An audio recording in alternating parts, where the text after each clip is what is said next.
안녕하세요, 김호준입니다. 제발 안 왔으면 좋겠다. 자유한국당은 북한 선수단의 평창올림픽 참가는 최소화하고 예술단 공연은 아예 반대합니다. 공연을 통해 북한의 체제 선전이 된다는 거죠. 단일팀 역시 반대 사안을 IOC에 보냈습니다.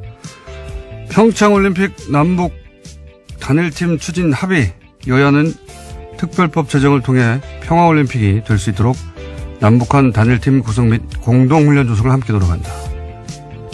2011년 8월자 기사입니다. 당시 여당 한나라당은 현재 자신들이 반대하는 모든 내용을 먼저 제안했었죠. 단일팀도 마찬가지입니다. 여야 여성 국회의원들은 평화올림픽을 위한 북한 선수단 참가를 촉구하며 올림픽 조직위원장에게 공개 서한을 보냈었습니다. 이 명단에는 자유한국당 의원들도 당연히 포함돼 있죠. 불과 한 달 전입니다. 북한 체제 선전 때문에 안 된다는 말은 더 웃깁니다. 남한에서 열리는 올림픽 자체가 북한 전역에 중계되는 게 서울, 강릉 두 곳의 북한 공연과는 비교도 할 수 없는 남한의 체제 선전 아닙니까? 김원준 생각이었습니다. 시사일의 김은지입니다. 네. 월요일인데 컨디션 어때요? 네. 네, 안 좋습니다. 네. 예, 좋도록 노력하겠습니다. 좋도록 노력하겠습니다. 어떠신가요? 저는 항상 안 좋습니다. 아침에는. 예. 이 장단기 기억 상실. 예, 이거는 정치권에 원래 만연해 있는 질환입니다. 네. 본인들이 주장했던 거, 예, 바로바로 뒤집는 게 특기예요, 특기. 예, 다시 발동됐습니다. 자유한국당이 북한 관련해가지고 남북 단일팀 추진 혹은 뭐 특별법 제정 또는 올림픽 조직위에 북한 선수단 참가 촉구 이거 다 했던 거예요. 예. 근데 이제 온다고 하니까 체제 선전이라고. 체제 선전이라는 말이 제일 웃깁니다, 저는. 예. 공연 몇 개 하고 올림픽 자체를 비교해 보면 북한은 한 번도 주최한 적이 없는 올림픽을 남한이 하게 동계도 하는 거 아닙니까? 예. 이것보다 더 체제의 우월성을 과시할 수 있는 체제 선전이 어디 있나요? 북한의 생중계로 이 모든 동계올림픽 경기가 남한에서 열린다. 그거 하는 거 아닙니까? 체제 선전으로 따지면 북한이 거부해야 되는 내용이죠. 이해가 안 가요, 저는, 이게. 자, 첫 번째 뉴스는 뭡니까? 네, 주말 동안의 가장 화제의 뉴스는 김희중 전 청와대 제1부속실장의 한국일보 인터뷰였습니다. 물론 북한 관련된 뉴스도 많았지만요. 이 뉴스가 아주 화제에 올랐습니다. 이명박 전 대통령의 성골 집사라고 불리는 인물인데 특활비 수사의 키맨으로 떠올랐습니다. 김 전 실장은 국정원에서 받은 돈은 김윤옥 여사 쪽 행정관에게 직접 줬다라고 밝혔는데요. 또 특활비는 김백준 전 청와대 총무기획관 통로가 있고 자기에게도 통로가 있는데 서로 간에 몰랐다라고 이야기했습니다. 그리고 자신은 윗선에 보고했다라고도 이야기했고요. 이게 사실 가장 핫한 뉴스였는데 이게 포털에 메일에 등장하지 않은 이유를 모르겠어요, 저는. 핵심은 이거죠. 제2부속실에 준 게 아니고, 예. 제2부속실은 이제 공식적으로 부인의 행사 의전 담당하는 곳입니다. 공식적인 실인데 그런데 그게 아니라 관저 담당하는 행정관한테 줬다는 거예요. 관저. 그러니까 관저는 아시다시피 따로 사는 집이죠. 예. 개인 비서에 해당되는 거거든요. 예. 그러니까 공식적인 실이 아니라 개인 비서에게 줬다는 겁니다. 그만큼 그 돈은 은밀히 줬다는 얘기가 되는 것이고, 여기서 이제 사이드로 계속 화제가 되는 게 명품 구입했다, 터무니없다 이런 얘기인데, 사실 이걸 김희중 전 실장이 이렇게 말했을 리는 없지 않겠나. 왜냐하면 알 수 있는 위치에 있지 않지 않습니까? 네, 본인도 그것은 아니다라고 이야기하고 있습니다. 동행하지 않았기 때문에, 미국에 동행하지 않았기 때문에 본인이 알 수 없는 위치에 있었는데 이런 말을 했을까 하는 의심이 들긴 합니다. 다만 방미 직전에 달러를 환전했단 말이에요. 그냥 한 게 아니라. 그러니까 미국 가서 쓰라는 거죠. 네, 그 부분을 진술한 겁니다. 그렇죠. 네. 그리고 사실은 사적 용도가 아니면 이렇게 따로 가져갈 이유가 없지 않습니까? 예, 공식 행사에는 따로 돈 들 일이 1억씩이나 돈 들 일이 있겠어요? 예, 그런데 달러를 1억을 환전해서 줬다는 것은, 그리고 그게 국정원 특활비라는 것은 흔적에 남지 않기를 원했다는 것이고, 그러니까 당시 현지에서 이렇게 이제 논란이 되는 명품 샵에 가서 쇼핑이 있었는지 확인하면 개연성 정도는 이제 드러나겠죠. 그런데 입증은 불가능한 사안인 것 같다. 그런 것 같습니다. 네, 다음 순위는? 네, 또 검찰이 이명박 정부 시절 원세훈 전 국가정보원장의 특수활동비 사용처도 수사 중입니다. 이 과정에서 수상한 거래를 한 건 발견했다라고 하는데요. 원 전 원장의 자녀가 서울 강남에 아파트를 샀습니다. 이 과정에서 집값 10억 원 가량을 현금으로 냈다라고 하는데요. 당시 아파트를 판 사람의 진술을 확보한 겁니다. 구매자가 집값을 모두 현금으로 치렀고 특히 현금 개수기를 가져와서 돈을 세서 의아하게 생각했다라는 겁니다. 이 시기는 원 전 원장의 재임 기간과도 겹치는데요. 검찰은 원 전 원장 자녀의 소득과 납세 사료를 분석했는데 그 결과 자금 지원이 있었을 거다라고 판단하고 있습니다. 이건 진짜 매우 각별하게 의심되는 상황이죠. 예. 10억을 현금으로 가져가려면 트렁크에 들고 와야 되는데. 네, 심지어 개수기까지 가지고 왔다라고 합니다. 일반인이. 네. 누가 이렇게 합니까? 이건 말이 안 되는 상황이죠. 예. 원세훈 전 국정원장이 이제 특활비 이미 사실은 문제가 됐죠. 예. 200만 달러는, 이미 공식적으로 문제가 됐고, 그 외에도 특활비를 빼서 이제 개인적으로 이용하지 않았냐 이런 정황입니다. 네, 또 펜트하우스를 꾸며준 정황 등이 확보가 돼서요. 이미 수사가 진행 중입니다. 그래서 지난 19일에는 원세훈 전 원장의 자택을 검찰이 압수수색했다라고 하는데 원 전 원장의 부인도 불러서 조사했다라고 합니다. 근데 그거하고는 차원이 다르죠. 예. 그건 어쨌든 국정원장이 거처로 삼았던 건데 이건 아들 집 사준 거 아닙니까? 예.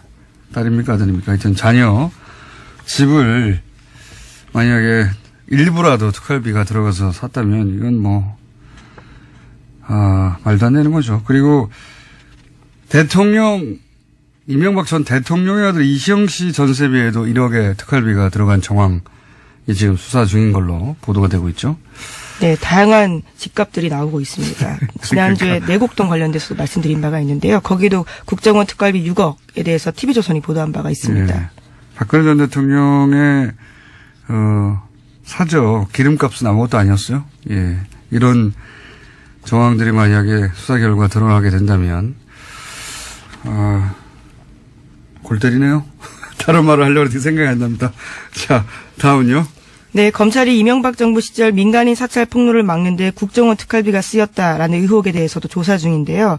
이번 검찰 조사에서 당시 정부 인사의 진술이 바뀌었다고 JTBC가 보도했습니다. 검찰이 어제 류충렬 전 국무총리실 공직복무관리관을 불러 조사했는데요. 이 인사는 장진수 전 주무관에게 입막음용으로 5천만 원을 준 혐의가 있습니다. 과거에도 조사가 있었는데요. 2012년에는 자신이 장인에게 받은 돈이라면서 5천만 원의 출처에 대해서 그렇게 주장했습니다. 하지만 이번에는 과거 조사가 거짓이었다라고 인정을 했다고 하는데요. 장성명 전 청와대 공직기강 비서관이 준 돈이라고 진술했다고 합니다. 그 특활비가 쓰여진 경로 혹은 등장한 인물이 너무 많아요. 그래서 어느 순간부터 이제 놓치게 되는데 그래서 저희가 잠시 후에 특활비 갈래를 정리하는 시간을 잠시 후에 가질 텐데 지금 이 뉴스는 2012년이죠. 네, 그렇습니다. 민간인 사찰, 그러니까 총리실 산하에서 민간인을 사찰했다는 겁니다. 그게 드러난 거고요.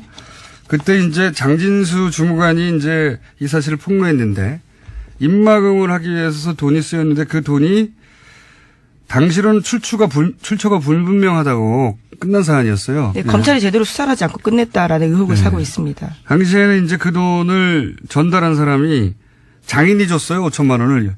이 말을 믿고 그냥 넘어갔거든요. 네, 그런데 믿지 않았죠. 예, 그렇죠. 하지만 띠지가 있었습니다. 말도 안 되는 거죠. 예. 장인이 그 한국은행에서 바로 돈을 가져와 가지고 관봉 상태로 줬다는 게 말이 안 되는데 근데 그냥 그때는 그냥 넘어갔어요. 예, 넘어갔는데 사실 이 관봉이 아니어도 말이 안 되죠. 총무실 직원이 왜 사비 5천만 원을 털어가지고 줍니까?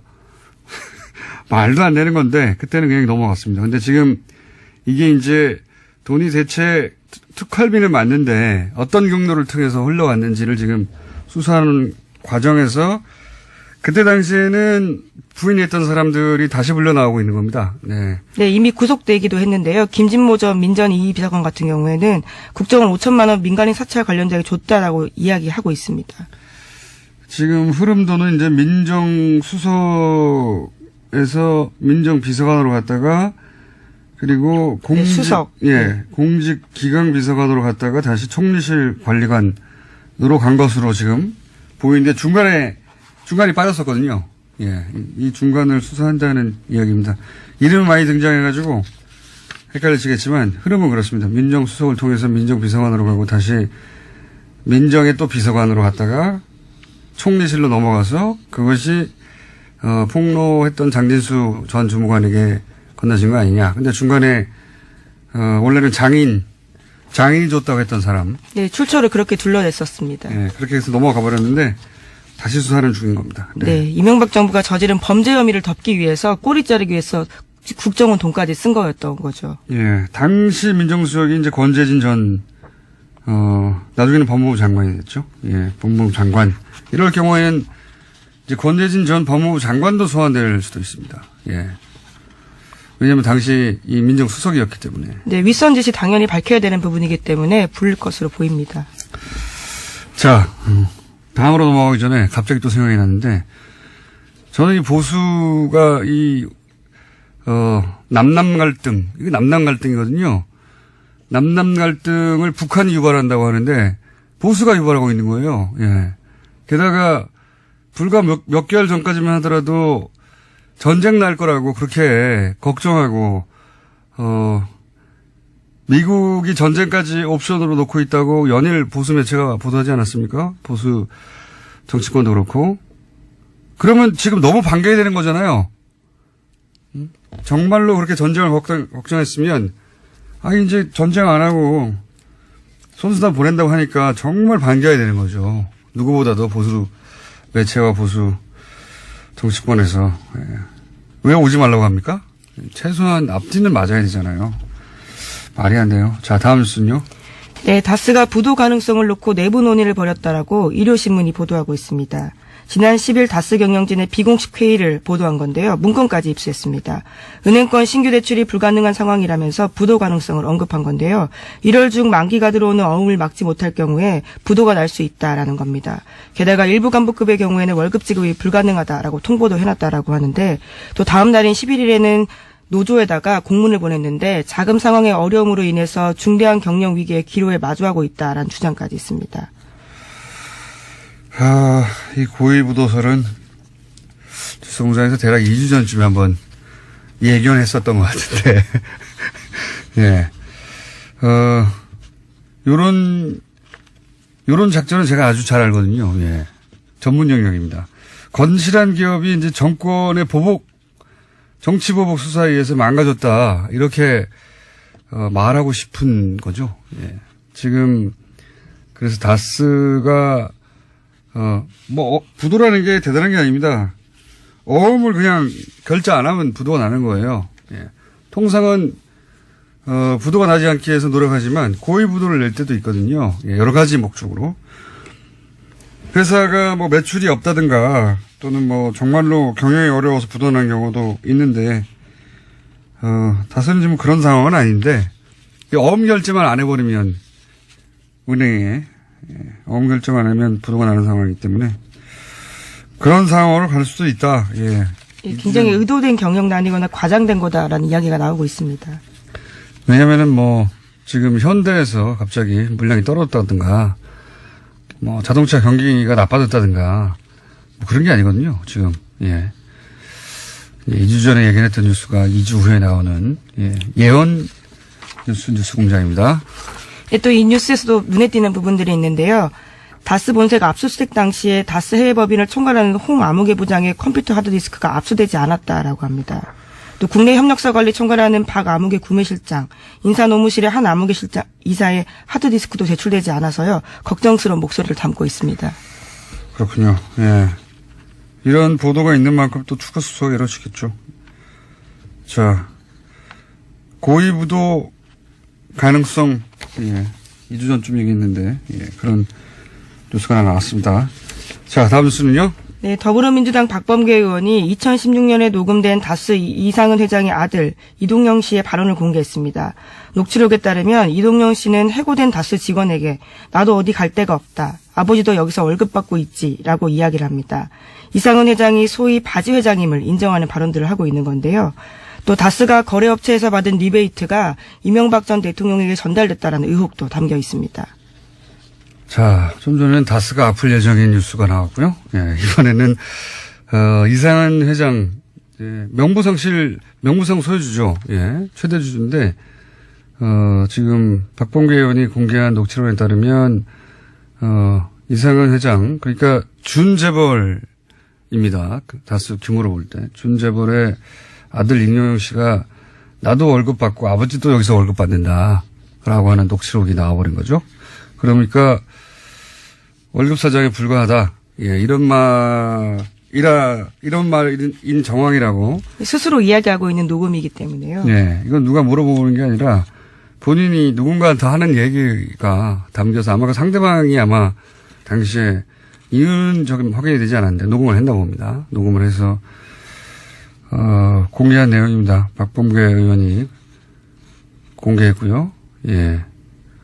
사실은 3주 전쯤에 제가 진행한 팟캐스트에서 공개됐던 내용인데, 예, 박범계 의원에 의해서 공식적으로 언론에 보도되고 있습니다. 월급 사장 아니냐는 정황 혹은 주장은 굉장히 많았는데, 예. 네, 그렇지. 결제하지 않으면 500만 원 이상을 쓸 수 없었다라는 이야기들은 꽤 나온 바가 있습니다. 네, 근데 이제 직계 가족에 의해서 본인 입으로 이런 주장이 아니죠. 이런 이야기가 나온 건 처음이죠. 여기에 대해서 이제 이명박 전 대통령 측은 대응할 가치도 없다 이렇게 했더라고요. 예. 대응할 방법이 없죠. 가치가 없는 게 아니라 대응을 할 수 있으면 했겠죠. 예, 대응할 방법이 없습니다. 이렇게 말을 한 건 사실이니까요. 네, 또 수없이 나온 이야기이기 때문에 새삼스러울 것도 없다라고 이야기도 반박하고 있습니다. 네, 새삼스러울 것도 없고 사실이 아닌 걸 말하기 때문에 대응할 가치가 없다고 했는데, 예. 단어를 바꿔야 됩니다. 방법이 없는 것으로. 자, 다음 뉴스는요? 네, 평창 동계올림픽에 참가할 북한 선수단 규모가 아이스하키와 쇼트트랙 등 5개 세부 종목에 선수 22명으로 최종 확정됐습니다. 남북한은 개막식과 폐획식에서 코리아라는 이름으로 한반도기를 들고요. 공동 입장합니다. 또 단일팀의 영문 추가 어로는요. COR으로 결정됐습니다. 또 생각나네요. 아마 지금도 검색하면 포털에서 금방 확인할 수 있을 텐데 2014년 때 아시안게임 때 그때도 북한 응원단 왔었거든요. 예. 사실은 우리가 세세히 다 기억을 못해서 그랬지 북한 응원단 굉장히 많이 왔어요. 많이 왔는데 박근혜 전 대통령 때 아시안게임 할 때도 왔습니다. 그때 왔는데 북한 응원 나선 새누리당 의원들 검색하면 사진 쫙 나옵니다. 지금 SNS에 꽤 돌고 있습니다. 그러니까요. 저도 봤는데요. 북한 응원단하고 나란히 앉아가지고 아주 좋아하고 있어요. 제가 당신은 새누리당이죠. 예, 새누리당 의원들이 북한 같이 응원하면서 북한을 응원합니다. 예, 난리가 났겠죠. 지금 만약에 거꾸로 하고 있으면 장단계 기억 상실입니다. 자, 다음 뉴스는요. 네, 네이버가 경찰에 수사 의뢰를 했습니다. 댓글을 이용해서 여론 조작이 벌어지고 있다라는 주장이 있어서인데요. 만약에 그렇다면 포털 사이트에 대한 업무 방해가 된다라고 보기 때문에 경찰에 수사해달라고 했습니다. 관심사네요. 근데 네이버가 먼저 이제 경찰에 수사 의뢰했다는 거죠. 예. 그런데 네이버 측에서는 이제 누군가 일부러 그랬다면 그것은 업무방해, 네이버의 업무방해 맞죠. 혐의가 있으니 수사해 달라는 건데 네이버가 여기서 단순히 피의자이기만 한지 따져볼 정황도 꼭 살펴봐야 한다고 하는 것이 인터넷상에서 많이 돌고 있습니다만 여러 가지 방식이 있는데 이런 것도 있거든요. 예를 들어서 어떤 기사가 있는데 그 기사가 이제 그 메인에 노출된 기사예요. 그런데 정부의 우호적인 댓글이 달려 있었어요. 근데 1보, 2보 이런 식으로 기사가 바뀌지 않습니까? 판갈이. 똑같은 내용의 기사인데 이제 2보가 됐는데 짧은 시간 내에 정반대로 부정적인 댓글이 많아요. 그런데 1보, 2보 내용은 하나도 바뀐 게 없어요. 그럼 일보가 그냥 걸려 있으면 되는데 2보로 바꾼다. 부정적인 댓글이 많아 있는. 이런 식의 이제 의혹이 있습니다. 물론 네이버에서는 당연히 1보에서 2보로 바뀌었으니 판결을 했다고 할 수도 있고, 예. 근데 똑같은 내용이기 때문에 기사가 한 토시 하나 틀리지 않고, 똑같은 기사를 2보로 바꾼 다음에 부정적인 댓글이 많은 기사를 노출한 거 아니냐, 이런 의혹도 있죠. 네, 따져볼 근데 게 그 많을 것 부분까지 같습니다. 이번 경찰 수사에 포함될지는 모르겠습니다. 그러니까요. 자, 오늘 여기까지 해야 될 것 같습니다. 자, 단기 기억 상실은 이번 가려가 필요하다. 예, 걱정된다. 시사인의 김은지였습니다. 감사합니다. 최근 특활비 관련한 기사 엄청나게 많이 나옵니다. 그런데 사건도 복잡하고 이름도 많이 등장하고, 예, 인물들의 직책도 많고 해서 오늘 이 특활비 관련해서 정리하는 시간을 잠깐 가져보려고 합니다. 한겨레 21의 밉상 하영 기자. 네, 안녕하세요. 한겨레 21 하영 기자입니다. 본인이 스스로 얘기하죠. 한겨레 21의 밉상 하영입니다. 이렇게. 다시 한번 소개해 보세요. 예. 저희 아버지 어머니가 듣고 계십니다. 저도 귀한 자식이어서. 자, 밉상 하영 기자. 자, 특활비 관련해서 네. 너무 많아요. 양상이. 예. 그 전개 양상이. 그렇죠. 그리고 이름도 외우기 힘든데 이름이 많아서. 이름은 중요하지 않습니다. 예. 예. 그러니까 제 말이 그 예. 말인데. 네. 게다가 직책도 워낙 길잖아요. 이런 게. 네. 그러니까 어느 순간 포기하게 됩니다. 뉴스 따라가기를. 예. 그러니까 이제 큰 갈래를 좀 잡아보죠. 예. 두 가지, 그러니까 투 트랙으로 좀 정리를 했으면 좋겠는데요. 그게. 예. 하나는 청와대 안에서 누군가의 살림살이, 예. 사적 용처를 위한 예. 살림돈 이 정도, 살림돈 이 정도. 사적 유용. 예. 사적 유용. 예. 사적 유용 갈래가 하나 있다. 하나가 있고 예, 또 하나는 또 하나가 급할 때 쓰는 급전. 급전 갈래. 예, 급전 갈래가 있다. 급전 갈래가. 이 갈래가 최근에 튀어나온 민간인 사찰 갈래입니다. 자, 그러면 급전 갈래가 민간인 사찰하다가 들켰어요. 예. 예, 들켰는데 이제 폭로를 한다고 하니 네. 입막음을 해야 된다. 네, 거기부터 가볼까요? 예. 그거부터 한번 가보죠. 당시에 민간인 사찰. 예, 민간인 사찰 의혹을 간단하게 좀 정리를 하고 넘어갈 것 같은데요. 그 국무총리실 산하에 공직지원윤리관실이라는 조직을 두고요. 경찰이나 사정기관에서 파견을 받아서 예. 민간인을 포함한 민간인 사찰이라고 민간인만 사찰한 거 아닙니다. 예. 당시 한나라 민간인도 사찰했다. 그렇죠. 민간인 도사찰 사건입니다. 예. 언론계, 정계, 관계 등 전방위로 사찰한 사건이거든요. 그리고 해외 언론에서는 제2의 워터게이트라고 뉴욕타임스에서 얘기한 적이 네, 있습니다. 당연히 그럴 수밖에 없는 게 이제 국무총리가 그거 하라고 있는 곳이 아니고 그렇죠. 실이. 예. 근데 그 안에 이제 별도의 은밀한 비밀 조직을 만들어 놓고 네. 거기서 이제 자신들이 찍은 네. 공직자건 공직자가 아니건 간에 자신들이 찍은 사람을 계속 추적해서 사찰한 거죠. 예. 불이익을 주고. 검찰 수사는 2번 이루어졌습니다. 예. 처음에는 2010년 이 사찰을 중심으로 이루어졌고요. 2012년에 재판 과정에서 증거인멸 과정이 있었다라는 폭로로 예. 그 장진수 전 주무관이죠. 여기서 폭로가 드러나면서 2번 이루어졌는데 5천만 원은 두 번째 폭로에서 그렇죠. 나옵니다. 그때 유명한 언론에 등장한 단어가 이제 디가우징입니다. 디가우징입니다. 예. 전혀 생소한 용어였는데 디가우징이라는 단어가 언론을 뒤덮었죠. 예. 여기서부터 이제 이름이 많이 나오는데요. 예. 최근에 등장한 이름부터 정리를 해보겠습니다. 김진모 전 민정 2비서관이 인정한 5천만 원인데요. 예. 예, 이 5천만 원은 관봉에 담겨져서 장진수 전 주무관에게 전달된 것으로. 이게 벌써 주무관 이런 거 우리 익숙하지 않은 용어입니다. 그렇죠. 비서관, 주무관 예, 굉장히 많이 나와요. 관리관도 나오고. 예. 김진모 민정 2비서관부터 출발을 해보겠습니다. 네. 김진모 비서관이 누구에게 전달을 하느냐? 예. 장성명 공직기관 비서관, 공직기강 비서관. 이 직책명도 이렇게 복잡한지. 여기도 청와대입니다. 예. 그리고 그 다음에 류충렬 총리실 공직복무관리관. 이거 어떻게 외워요? 그렇죠. 복무관리관, 네. 기강비서관, 예. 여기서 유충렬 관리관이 장진수 주무관에게 준 겁니다. 전 주무관에게. 예. 곳에 비서관, 관리관, 주무관 이렇게 복잡합니다. 그 앞에 또 이름 대어야 되죠? 그렇죠. 게다가 앞에 거는 민정이고 뒤에 건 총리실 산하예요. 예. 헷갈립니다, 이거. 예. 이게 왜 이렇게 개통 없이 왔다 갔다 했나 보면은요. 둘 중에 하나죠. 하나는 이 사람들이 일사불란하게 움직였거나 또 하나는 급전 쓰다 보니까 이리저리 퉁치다가 이렇게 됐거나. 크게 보면 청와대 민정에서 총리실 넘어간 거예요. 그렇죠. 크게 보면 그런데 사람들이 막 왔다 갔다 합니다. 예. 자, 크게 보면 청와대에서 사건이 터진 총리실로 돈을 보냈다. 예. 간단하게 정리될 수 있는 게 민정 이 비서관도 자금 출처가 국정원인 건 인정을 하고요. 예. 다만 나는 착복하지 않았다. 예. 민간 사찰 관련자에게 전달만 했다. 그러니까 단순 전달자라는 거를 지금 주장하고 있고요. 예. 그 장성명 공직기강 비서관 같은 경우에는 나는 지시를 받고 단순히 전달하기만 했다라고 진술한 것으로 알려져 있습니다.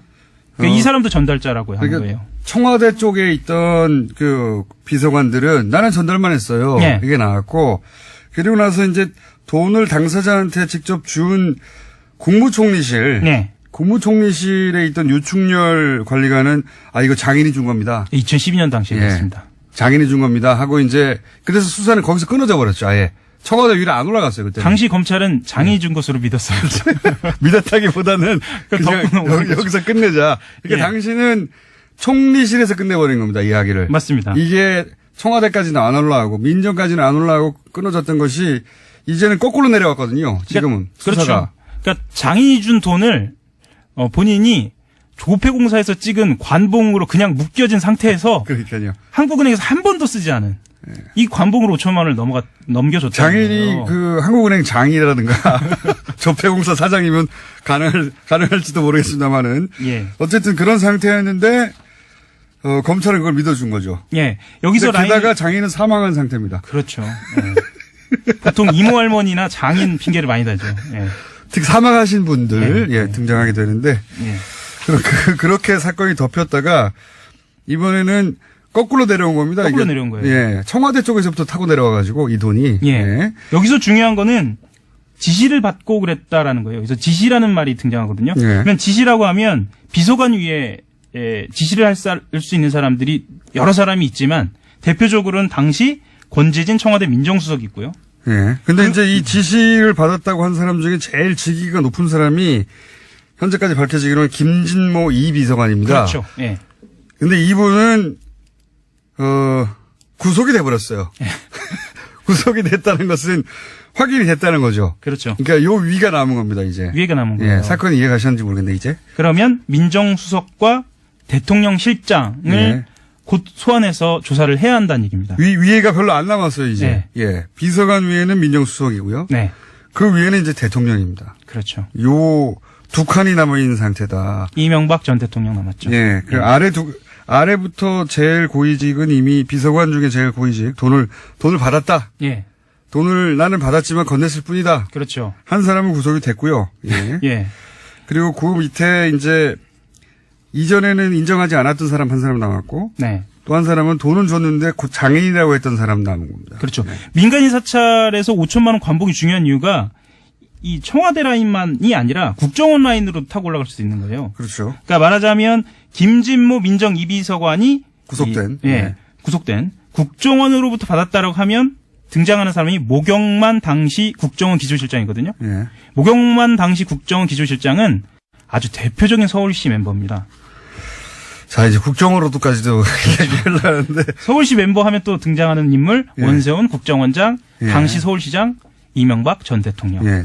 이렇게 원세훈 원장은 또 인정을 했어요. 그렇죠. 요 돈은. 예. 예. 그러니까 국정원에서 타고 내려온 나이는 다 끝났습니다. 끝났습니다. 예. 거기는 원장도 인정을 했고 그 돈을 그렇죠. 전달한 사람도 인정을 했고 그리고 청와대에서 민정 라인도 비서관과 비서관 아래 다 인정이 됐어요. 아니, 그렇죠. 한 사람 빠져 있죠.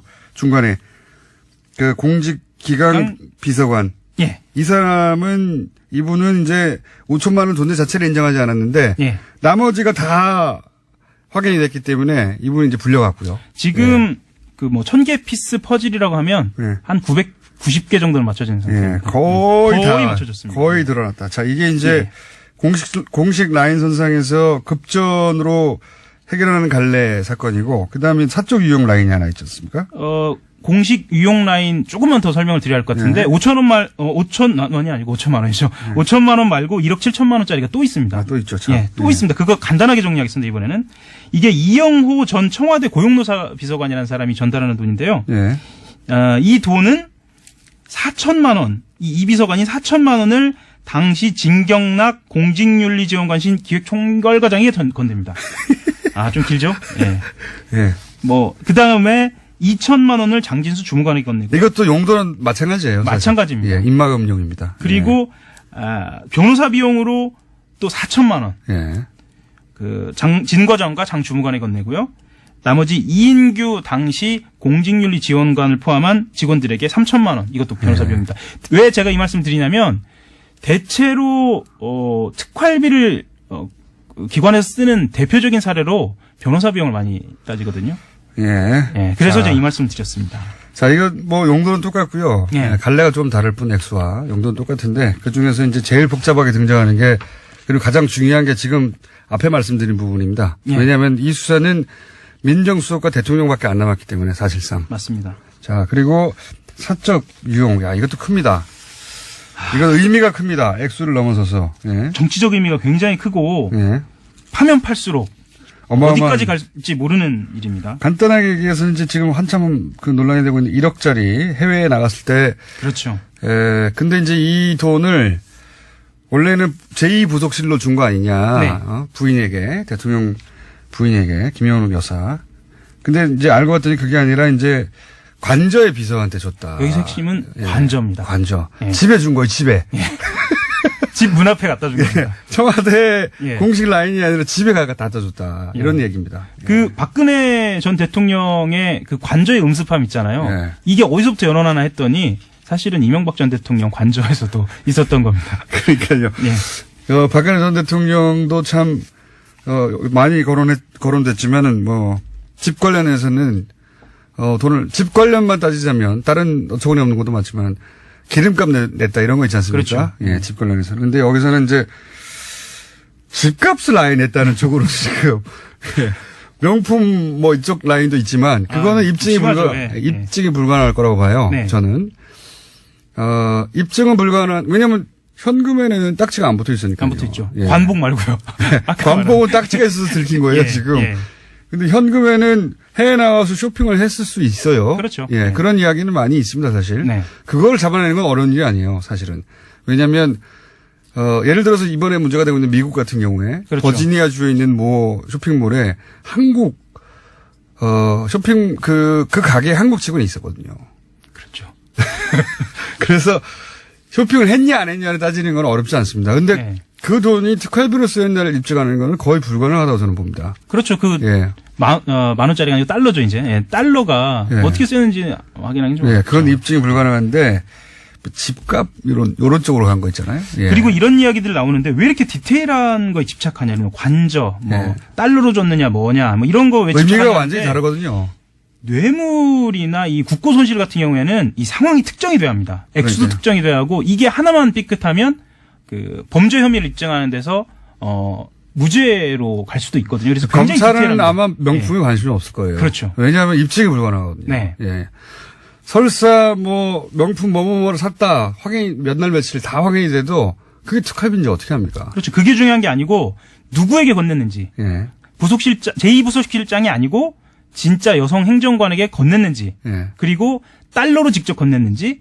그리고 그게 밤인지 관저 앞인지 이게 굉장히 중요한 겁니다. 굉장히 중요하죠. 예. 그 정황이 더해져서 역시 사적 유형으로 연결될 수 있는 거니까. 그렇습니다. 예. 예. 지금은 처음에는 제2부속실이라고 언론들이 보도했는데 예. 확인 지금 최신 뉴스로는 집에 줬답니다. 집에. 그렇죠. 예. 집에. 쉽게 설명하면은 이렇게 설명드릴 수도 있을 것 같아요. 박근혜 전 대통령의 윤전추 행정관 있잖아요. 네. 그 지금거리에서 수행했던 그렇죠. 그 역할을 했던 사람이 아닌가라고 역할을- 추정되는. 예. 이름은 나오지 않고. 그렇죠. 여성 비서입니다. 예. 여성 비서한테 건넸다. 그 집에 가서 줬다. 이런 얘기입니다. 예. 청와대 하니까 굉장히 공식적이고 무슨 제2부속실 하니까 굉장히 공식적인 라인 맞아요. 그렇죠. 의전과 예. 행사를 담당하는. 근데 그게 아니라 관저 집에 가서. 예. 집에 가서 집 지키는 사람한테 줬다 이런 그렇죠. 얘기입니다. 예. 김희중 부속실장 같은 경우에는 그 인터뷰에서 이런 얘기도 했어요. 추가 특활비가 있느냐라는 질문에서 수사 중인 사안이라 더 말하기 어렵다라고 얘기한 걸로 봐서는 네, 없다고 말하지 않았습니다. 없다고 말하지 않았습니다. 네. 그리고 본인이 이 무슨 배신이나 아니면 마음을 바꿔서 이렇게 얘기한 것처럼 이야기하는데 자기는 좀 억울하다. 검찰이 아주 탄탄하게 수사를 했다. 이런 이야기도 했거든요. 네. 그리고 이제 집값으로 흘러가는 정황들 있지 않습니까? 네. 요 시간이 다 돼가지고 아, 예, 예. 30초 만에 끝내야 되겠는데 원세훈 전 원장 집값과 네.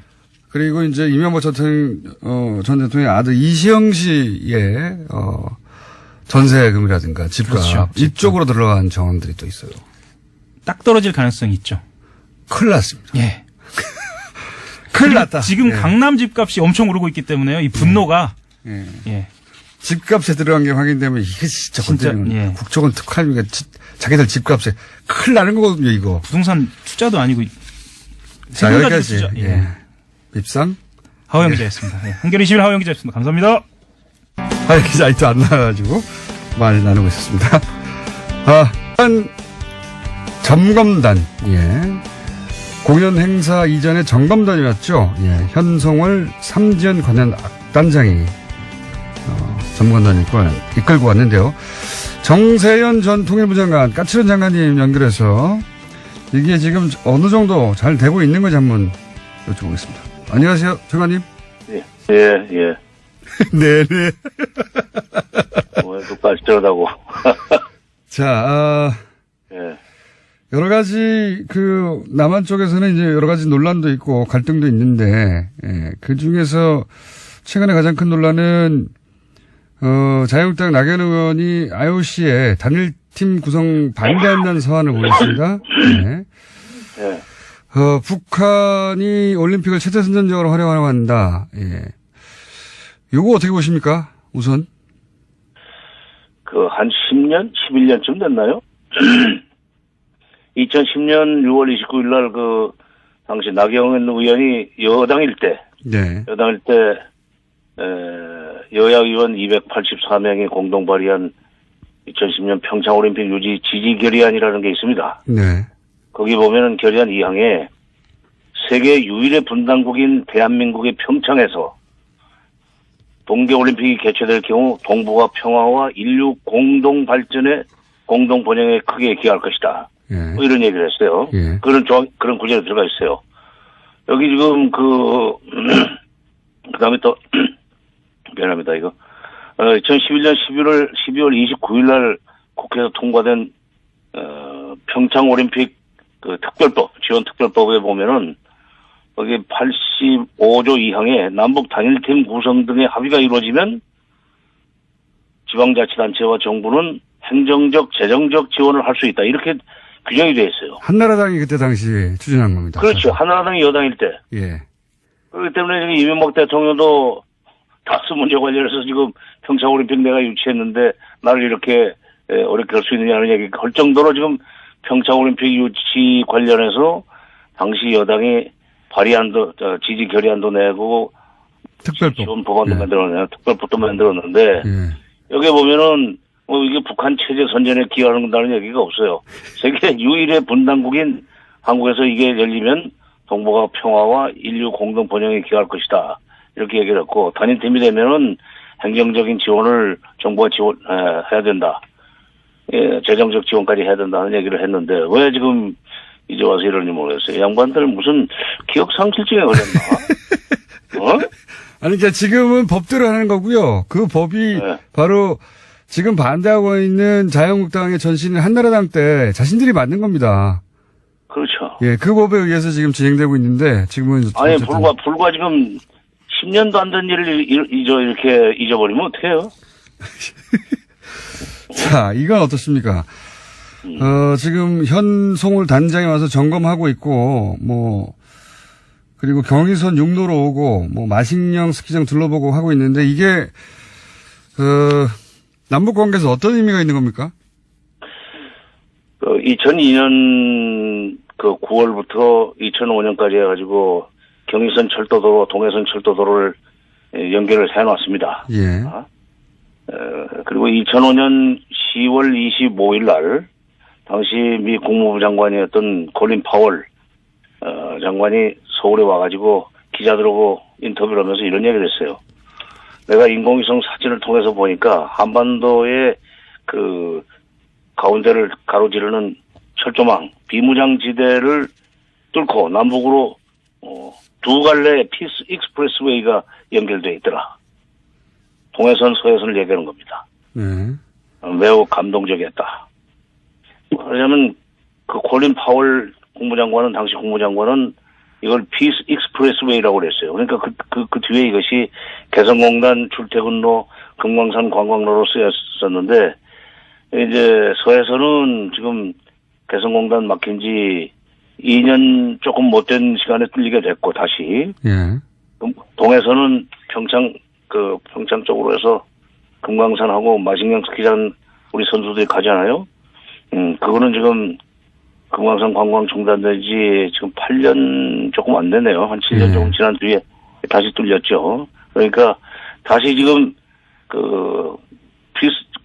콜린 파월 장관은 피스 익스프레스웨이라고 그랬지만 그 당시에 통일부나 또 정부에서는 이건 민족의 혈맥이라고 그랬습니다. 이게 다시 피가 통하는 이 시작하는 의미가 있는 거죠.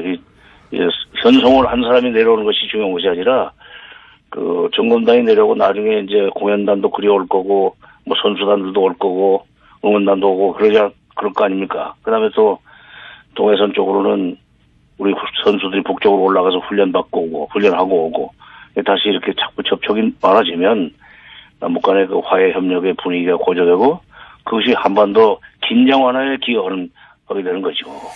알겠습니다. 그런 겁니다. 예. 자, 지금 오늘 시간이 좀 짧아서 앞으로도 자주 연결할 테니 시간 좀 짧게 잡았습니다. 지금 현재 남북대화가 총평을 좀 해주십시오. 남북대화 관련한 진행들이 지금 잘 되고 있습니까? 어떻습니까? 전문가 보시기에? 지금 9일날 고위급 회담, 15일날 공연 실무 접촉, 그다음에 17일날 체육 관련 실무 접촉 회담이 있었는데 세 번의 회담을 통해서 제가 평가를 하면은 북한이 상당히 협조적으로 나오고 있어요. 아, 그렇습니까? 남북대화가 좀 잘 되고 있는 셈입니다. 그리고 또 이게 평창 올림픽이 끝나면은 또 해야 될 회담들이 많이 있어요. 군사회담도 해야 그렇죠. 되고, 적시자 회담도 해야 되고, 또 고위급 회담도 또 하기로 했으니까. 예. 근데 중요한 것은 지금, 트럼프 대통령이 4일날 문 대통령하고 통화를 하면서 100% 지지한다고 했고, 남북대화를. 10일날 통화에서는 남북대화가 계속되는 한 미국의 대북 군사적 행동은 없다는 것을 그들에게 알려주라. 이렇게 했단 말이에요. 그러니까 이 남북대화를 지금 우리가 잘 해야만 되지만 북한도 그걸 알고 있기 때문에 회담 분위기 깨는 그런 행동 해가지고 미국의 군사적 행동이 거론되기 시작하면은 그 북한이 좋을 게 없습니다. 여러 가지 부담이 많지. 그러니까 지금 회담 지금까지는 잘 됐고 앞으로도 잘 될 수 있는 여건은 미국이 지금 만들어 준 거예요. 그렇기 때문에 자기 공로라고 얘기해달라고 그랬다는 얘기도 나오는데 어쨌건 미국이 도와주고 있고 문 대통령이 주도했고 그다음에 김정은 위원장이 적극적으로 협조함으로써 남북회담은 잘 되고 있습니다. 워싱턴 포스트 동경지국장은 딴소리를 했던데 운전자는 김정일이고 조수석에 문 대통령이 있고 트럼프 대통령은 뒤에 있다는 얘기를 하던데 좀 잘못된 거죠. 알겠습니다. 여기까지 하고요. 또 한 번 모시겠습니다. 감사합니다. 예. 네, 지금까지 정세현 전 통일부 장관이었습니다. 덩치 대담입니다. 네. 3주 전에 했던가요? 네, 반응이 꽤 좋았습니다. 박시영 윈즈코리아 부대표 나오셨습니다. 안녕하십니까? 네, 반갑습니다. 박시영입니다. 네. 배종찬 리서치 본부장님 나오셨습니다. 안녕하십니까? 네, 덩치 배종찬입니다. 덩치는 두 분 다 덩치예요. 네. 우열을 가리기 힘든 덩치. 네. 다만 헤어스타일이 극단적으로 다릅니다. 네. 박시영 부대표님은 그다지 많지 않고요. 네. 배종찬 본부장님도 많지는 않은데 위로 번쩍 써 있습니다. 헤어스타일이. 힘을 많이 주셨네요.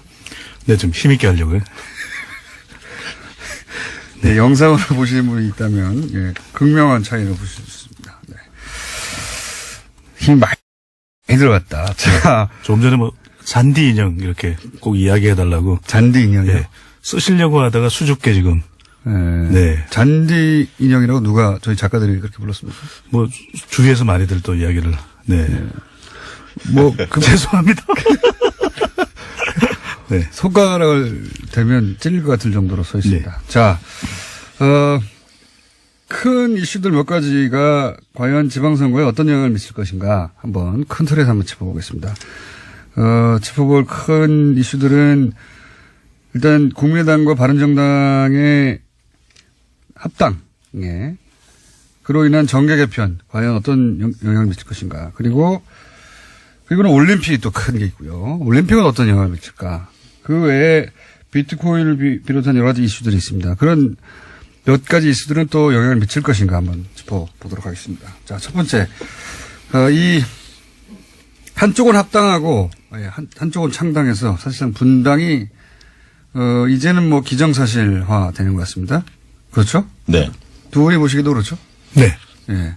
저도 그렇게 보기 때문에 그 얘기는 더 기정사실로 하고 이렇게 가칭도 헷갈립니다. 통합개혁신당과 개혁신당. 원래는 통합신당이 이제 국민의당과 바른당의 가칭 신당의 명칭으로 불리다가 반대파들이 개혁신당이라고 하니까 개혁이 또 들어갔어요. 그래서 통합개혁신당으로. 네.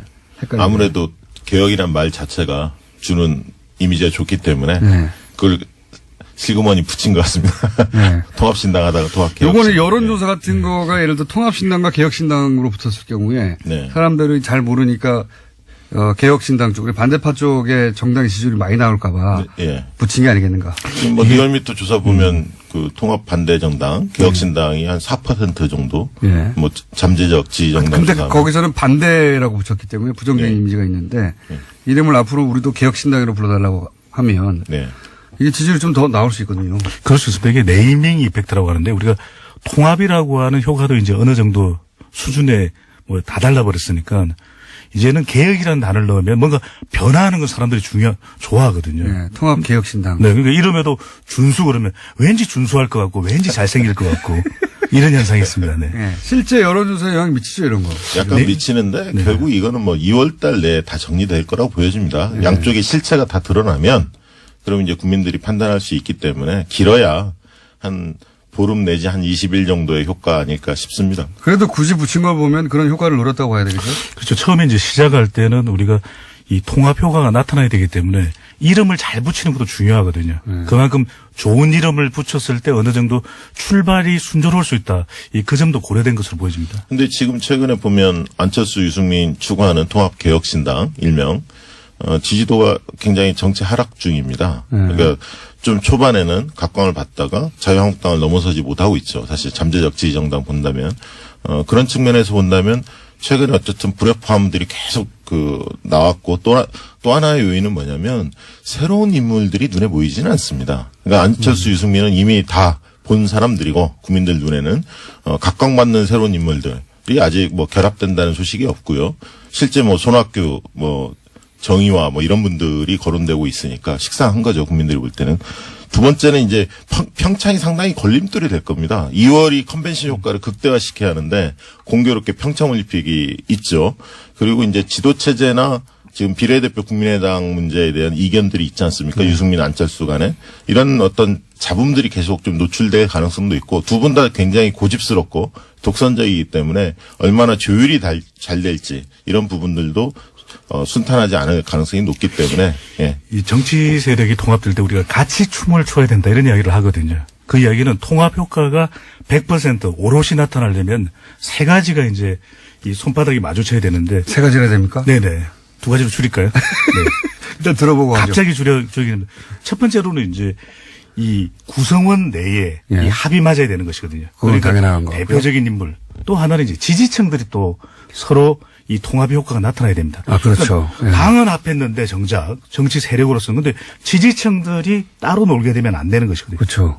마지막으로 중요한 것이 이제 정책입니다. 근데 이 정책이 두 정당이 통합할 정당이냐라고 하는 명분을 만들어주는데 지금 보면 안보에 대해서 좀 입장이 엇갈리고 있어요.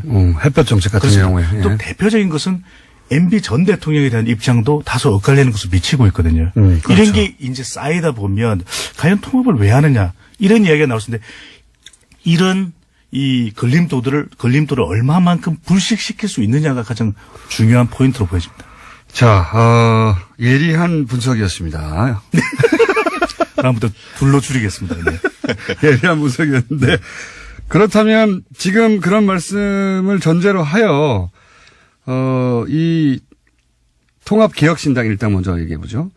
서울 수도권 혹은 호남권 혹은 TK, PK, 각각 어떤 영향을 발휘할까요? 예. 실제로 본다면 결국 수도권에서 바람이 부느냐 안 부느냐. 예. 이것이 가장 중요한 잣대일 것 같은데요. 결국은 안철수 서울시장 출마설이 계속 나오지 않습니까? 네. 결국 안철수의 파괴력이 얼마나 될 것이냐가, 결국 뭐 이 정당의, 운명을 좌우질 거다. 그렇게 보는데요. 안철수 대표 최근에 이제 서울시장 여론조사 해보면, 출마할 것을 기정사실화하고 조사를 해보면 거의 한 자리 숫자이거든요. 10% 미만이나 그 정도에서 왔다 갔다 하는 정도입니다. 그거밖에 안 나옵니까, 요새? 네, 그렇게밖에 안 나옵니다. 때문에, 안철수 후보가 다만 이제 이런 건 있죠. 만약에 출마를 한다면 박원순 시장이 조금 곤혹스러운 측면이 있죠. 과거에 2010년 출마했을 당시에 21년인가요? 출마했을 당시에 양보했던 게 있기 때문에 그런 측면에서 이제 박 시장이 약간 곤혹스러운 측면이 있지만 결국은 안철수 대표가 서울시장을 출마하면 이게 정책 전선이 아니라 정치 전선이 될 가능성이 굉장히 큽니다. 정치 싸움이 된다는 거죠, 결국은. 그러니까 안철수 후보가 정책 가지고 서울 비전을 제시하기보다는 문재인 대통령에 대해서 굉장히 공격하면서 정치적인 어떤 싸움을 할 가능성이 상당히 크기 때문에 그런 측면에서는 정치 싸움에 능한 분들이 여당 내에서도 경선 과정에서 상당히 그 약진할 가능성은 있습니다. 물론 이제 박 시장이 워낙 탄탄하기 때문에 2업8 정도의 수준은 아니지만 당내 경선이 좀 더 흥미로워질 가능성이 있다. 그 말씀은 이제 야당 쪽에서 서울시가 아니라 문재인 정부에 대한 공격을 할 것이고. 그럴 가능성이 굉장히 높습니다. 네, 그렇죠. 그러면 거꾸로 서울시장 후보로 그 공격을 잘 방어하거나 역으로 정치적 공세를 잘 피는 사람이 후보로 여당 내에서도 부상할 수 있다. 예, 여당 내에서 약간 올라올 가능성이 있다고 봅니다. 있다. 예. 그리고 국민의당과 이 바른정당, 통합정당이 지방선거에서의 어느 정도의 영향력 이 부분을 이야기할 때 지금의 상태를 먼저 저는 논해야 될 걸로 보여집니다. 그 이유는 지금 안 대표의 지지율도 내려가 있고 예. 또 국민의당도 지지율이 한 자릿수 아니겠습니까? 바른정당도. 그렇다면 정말 선거 전반의 판세를 뒤흔들 것이냐 그건 아니라는 것이거든요. 예. 그다음 과연 무엇을 노리느냐. 지금 개혁신당으로 통합 반대파가 떨어져 나가면 예. 호남에서의 또 타격은 불가피합니다. 그렇죠. 그렇다면 또 영남으로 가보면 더불어민주당과 자유한국당이 양강구도를 지금 현재 지지율상 예. 보이고 있거든요. 오히려 더불어민주당이 지지율상 더 높은 정도로 나타나고 있고요. 그렇다면 이 통합개혁신당, 국민의당과 바른정당이 합해진 정당이 무엇을 노리겠는가. 그래서 예. 우리가 선거를 보면 이번 지방선거에서 광역단체장도 있지만 많은 지역에서 기초단체장, 예. 광역의원 그리고 정당 투표도 있습니다. 예. 바로 여기가 이 통합개혁신당이 노리는 포인트가 될 수 있는 것이거든요.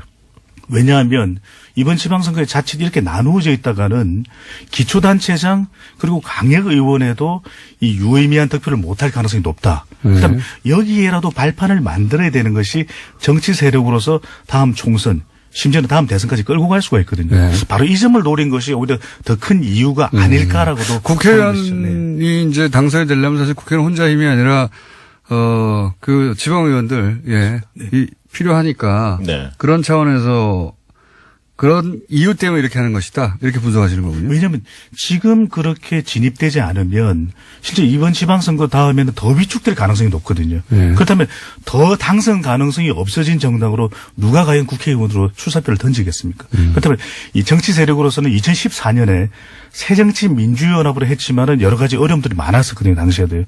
그렇다면 적어도 빨리 좀 들어가서 제대로 이 통합정당으로서의 시너지 효과를 조금씩 만들어가자는 것이 오히려 더 큰 이유로 볼 수 있다는 점이죠. 저는 그렇게 생각합니다. 결국 수도권에서 바람이 안 불면 영남이나 호남, 충청 바람이 불 수가 없다. 통합개혁신당은. 그렇다면 결국 서울, 경기, 인천에 어떤 후보를 내느냐의 문제인데 지금 당장 그 자유한국당과 통합이 없다라고 표방하지 않습니까? 밝히고 있는데 연대가 없다 이런 얘기는 아직 안 꺼내고 있거든요. 왜냐하면 각자 도생을 할 겁니다. 자유한국당도 겨냥하고 문재인 정부도 비판을 하면서 독자적 영역을 구축하면서 자유한국당의 지지도를 넘어서려고 3, 4월 기간 동안 굉장히 노력을 할 텐데 아까 2월은 평창이 있고 이제 3월이 중요할 텐데요. 통합신당의 입장에서는 3월 달에 서울, 경기, 인천에 어떤 카드를 낼 수 있느냐. 후보에 대해서 이제 집중되는 시기입니다. 왜냐하면 3월부터는 예비후보 등록이 이루어진 상태고 2월 14일 이후로 13일 이후로 그러면 이제 후보 지지도가 이제 발표가 많이 되는 시점인데 여기에서 서울, 경기, 인천 주요 지역에서 광역단체장 후보에서 굉장히 지지율을 올리지 못하면 미풍에 그칠 가능성이 상당히 큽니다. 그럼 결국은 4월 달 넘어가면 1대1 구도를 고민하면서 후보 단일화 국면으로 갈 수도 있습니다. 자유한국당과. 그러니까 결국 그 전에 기세 싸움을 해서 누가 2위로 올라설 거냐의 싸움을 굉장히 쉽게 얘기하면 가열차게 할 거고 그것들에 대한 전망이 보이지 않을 때 입장이 바뀔 수도 있습니다. 그래서 이제 그런 측면에서 본다면 민주당 입장에서는 지금 이제 여러 가지 정황상 보면 상당히 유리한 국면에서 지방선거가 치러집니다. 문재인 정부 1년 만에 치러지는 선거고요. 하지만 긴장해야 할 대목이 있는 거죠. 지금 조중동이나 보수 언론들이 굉장히 그 비판의 강도를 높이고 있고요. 네이버 이런 댓글들도 보면 최근 흐름들이 많이 바뀌고 있습니다. 네, 그런 측면에서 또 한 가지는 뭐냐면 집권 1년 만에 치러지는 선거는 문재인 정부에 대한 중간평가를 이야기하고 있는데 대통령 지지도가 가장 결정적인데 최근 이제 지지도가 조금 하락하고 있죠. 대통령 지지도 평가에 있어서 1년 만에 치러진 평가는 대통령의 자세와 국정 운영 방향의 적절성 가지고 평가합니다. 대통령의 성과는 1년 만에 나오지 않기 때문에 성과나 경제 상황 가지고 평가하기보다는 대통령의 자세나 국정 운영 방향의 적절성 가지고 평가하는데 최근 이제 국정 운영 방향의 적절성 측면에서 여러 가지 정책 혼선이 있다 보니까 지지도가 좀 빠졌고요. 그런 측면에서 압도적 우위를 거둘 거다. 이런 어떤 자세는 오히려 피하는 게 좋습니다. 긴장을 가지고 겸손하게 임하는 게 집권 여당한테 유리할 거다. 그렇게 보고 있습니다. 이 선거에서 견제 심리가 나타날 수밖에 없는데 이 선거의 판세를 우리가 예측할 때 중요한 3대 이제 지표가 될 수 있는 것이 또 3개입니까? 항상 3가지입니다. 이게. 네. 네. 시험 준비할 때는 항상 3가지가 많더라고요. 첫 번째로는 우리가 지지율이거든요. 대통령 플러스 정당입니다. 그 다음에는 구도. 마지막으로 이제 후보가 남는데 지금 대통령 지지율도 높고 정당 지지율도 더불어민주당이 독주하고 있는 상황이거든요. 구도로 보더라도 다른 구도. 이번 지방선거의 최대 변수가 뭐냐고 물어보면 최대 변수가 없는 것이 최대 변수일 정도로 특별한 마땅한 구도를 잡기가 쉽지 않은데 굳이 따지자면 아직까지도 이 탄핵 국면 구도가 이어지고 있거든요. 왜냐하면 많은 국민들이 이 적폐청산에 대해서 공감하고 있기 때문에 그렇다면 마지막 남는 게 후보입니다. 광역 단위는 워낙 외부 변수에 큰 영향을 많이 받기 때문에 그렇다 치지만 기초단체장 정도야 우리 시장님이야 또는 우리 강역 의원이야 정당을 떠나서 또 생각해 볼 수 있는 것이거든요. 그런 점에서 저는 이 광역단체장의 변수보다도 물론 이것을 가지고서 많이 우리가 선거의 승패를 또 기준 삼기는 하지만 또 강역 의원과 기초단체장에 대해서 이 야당의 견제가 그래서 저는 이쪽에 더 초점을 맞추고 있는 것 아니냐라고 보여집니다. 저는 그 점에서 약간 생각이 다른데요. 그러니까 지금 배 본부장님은 광역단체장이 아니라 그러니까 서울시장이나 부산시장이나 이런 걸 보는 게 아니라 지방의원들을 보는 것이다. 예, 지금 이 통합당은 그렇게 보시는 거고 생각이 좀 다르신. 네, 좀 다르다고 봅니다. 역시 이제 광역단체장을 석권할 수 있느냐. 당선을 시킬 수 있느냐 없느냐가 굉장히 중요한 잣대라고 보여지고요.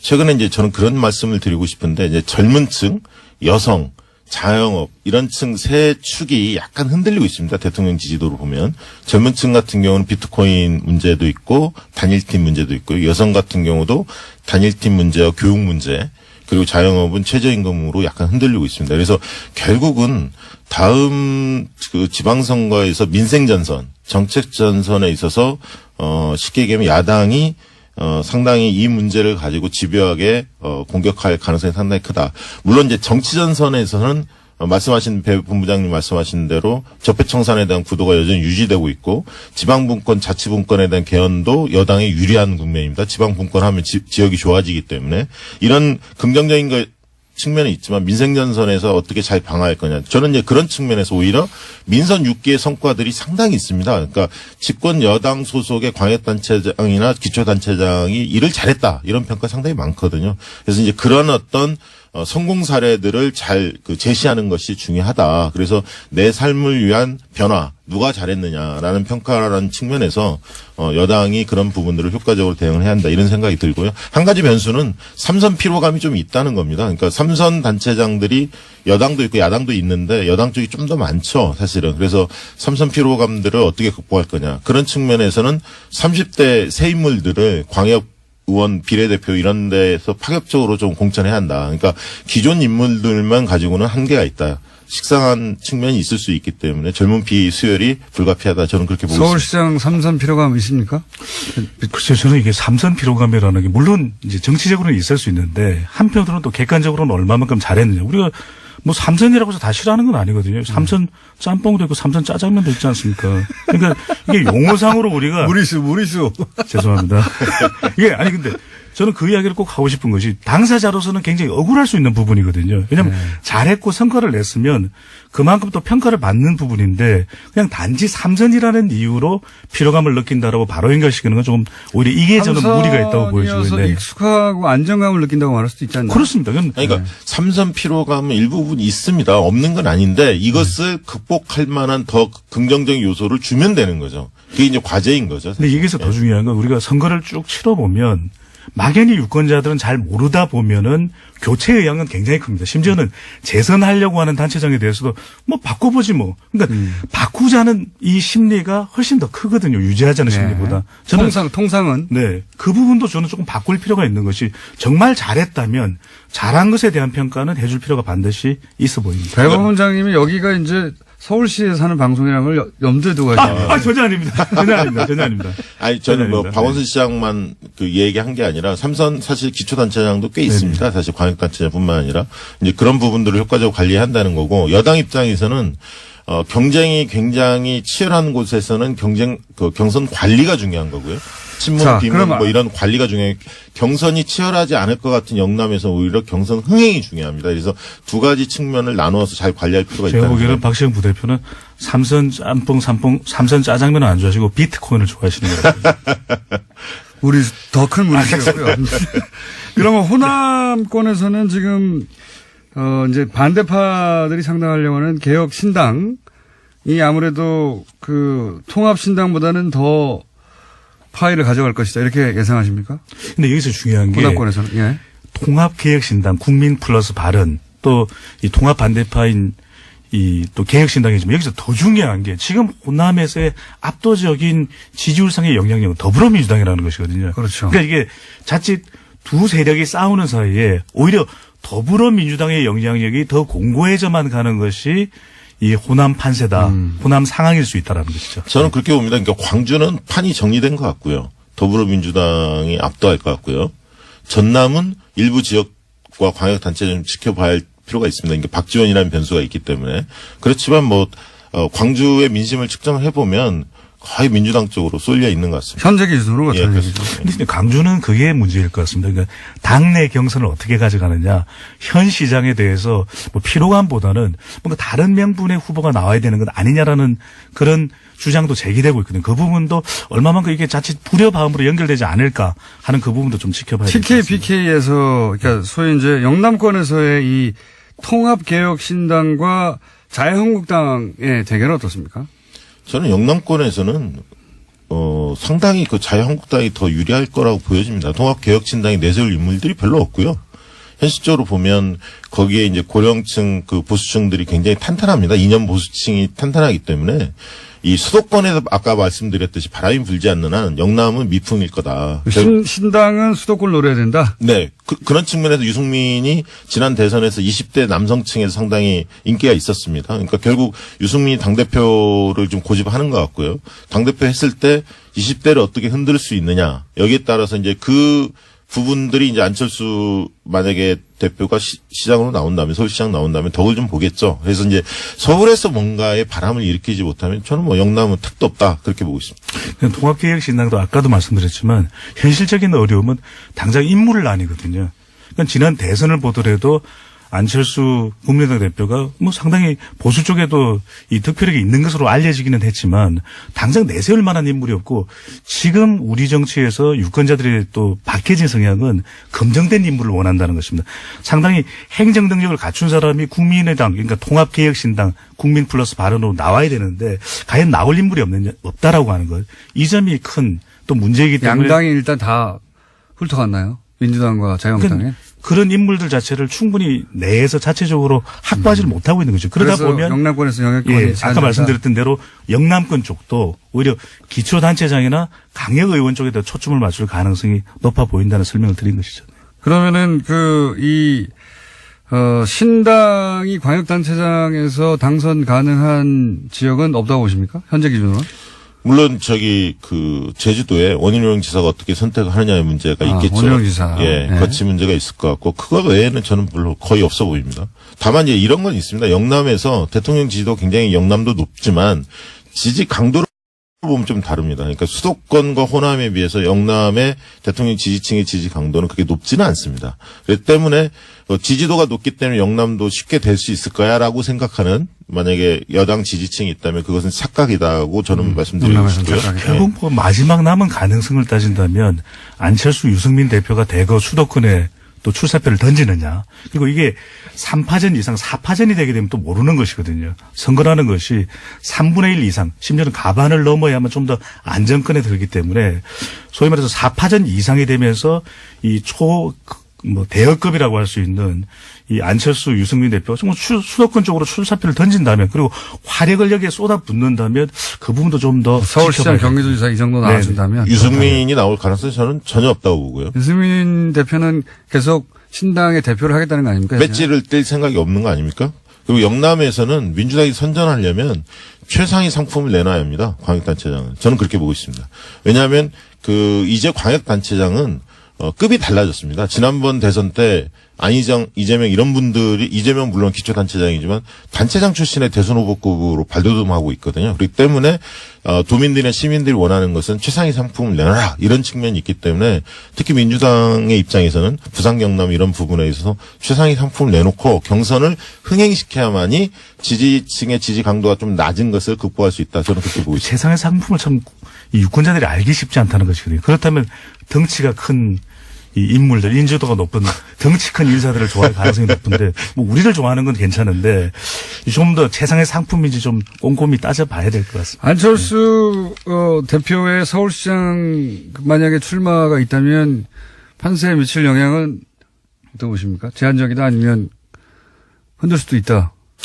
저는 뭐 아주 파격적이지는 않더라도 적어도 가능성을 따져볼 정도의 영향은 충분히 있을 것으로 보여집니다. 왜냐하면 자유한국당에 또 어떤 인물이 나오느냐 아직까지 미지수거든요. 그런 만큼 이 보수층을 결집할 수 있는 자유한국당 플러스 중도 또 현직인 박원순 시장이냐 아니면 또 제3의 더불어민주당 인물이냐에 따라서 그 판세가 조금 더 요동칠 가능성 여지는 있어 보입니다. 저도 안철수 후보가 만약에 서울시장 나온다면 제한적이라고 보고요. 한 20% 선일 것 같고 최대.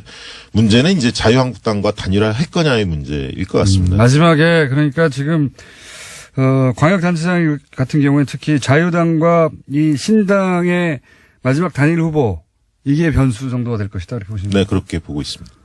될까요 그렇게? 저는 단일화 시도가 쉽지 않은 것이 아까도 말씀드렸지만 선거에서 중요한 건 유권자들이 합해지느냐가 중요하거든요. 자유한국당 또 통합개혁신당이 단일화했다 하더라도 유권자들이 합해지지 않을 가능성이 높다는 것이 큰 이 걸림돌이 될 걸로 보여집니다. 자, 알겠습니다. 거기까지. 그럼 올림픽 변수 시간이 거의 없기 때문에 이 얘기를 너무 많이 했네요. 올림픽 변수는요. 올림픽은 누구한테 유리한 겁니까?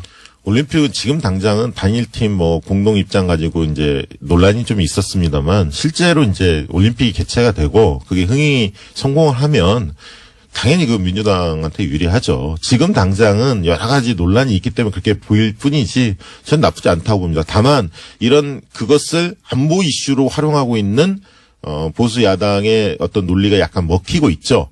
다만 이제 민주당한테는 더 유리한 전선은 사실 적폐청산 전선입니다. 그래서 결국은 평창은 2월에 끝나고 MB 문제나 이런 적폐청산 드라이브는 3월까지 계속 지속이 될 것으로 보여지기 때문에 적폐청산 드라이브가 걸리면 집권 여당이 상당히 유리한 국면이 될 거다 그렇게 보고 있습니다. 네, 3초만 쓰겠습니다.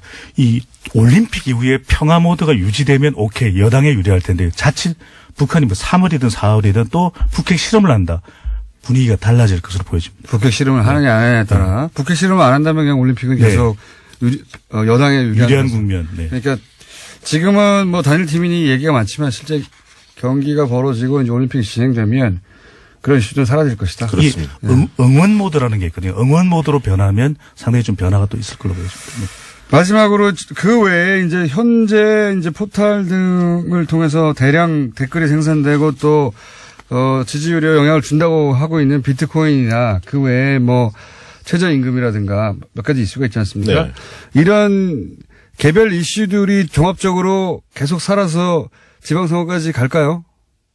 근데 가장 중요한 것은 이런 이슈에 반사익을 가져가는 정치 세력이 있어야 되거든요. 그렇죠. 자유한국당이나 야권에서 이 이슈를 다 통째로 가져간다면 2010년에 무상급식처럼 네. 그런 현상이 나타날 텐데 또 하나는 정부의 학습 효과도 있어서 대응을 한다라는 것입니다. 그런데 결코 20대 30대의 표심이 이런 부분에 영향을 받는다는 점만큼은 잊지 말아야 될 걸로 보여집니다. 영향을 받는데 그게 자유한국당이나 다른 야당으로 가지는 않는다? 그렇습니다. 저는 이제 예를 들면 투표율에 약간 영향을 미칠 거라고 보고 있습니다. 56.8%였거든요. 지난번 지방선거가. 그래서 이번 선거에서는 60% 정도까지 될 수 있을 것이라는 전망도 있었는데 비트코인이나 이런 등등 문제 때문에 젊은 층에서 약간 투표율이 낮아질까? 그런 점이 좀 여당 걱정됩니다.